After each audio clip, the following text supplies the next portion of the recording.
Kung alam ko lang.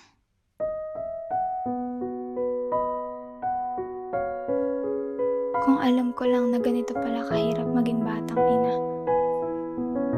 Nakakamiss. Nakakamiss yung panahon na sarili ko lang ang iniintindi ko. Noon, kaya ko pang makipag-usap ng matagal sa mga kaibigan ko. Noon, kumpleto at mahimbing pa akong natutulog. Noon, nakakapag-ayos pa ako ng sarili ko. Noon, nagagawa ko pa ang mga bagay na gusto ko.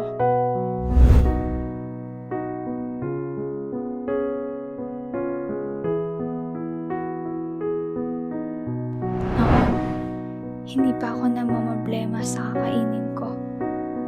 At noon, naaasa ko pa lahat sa mga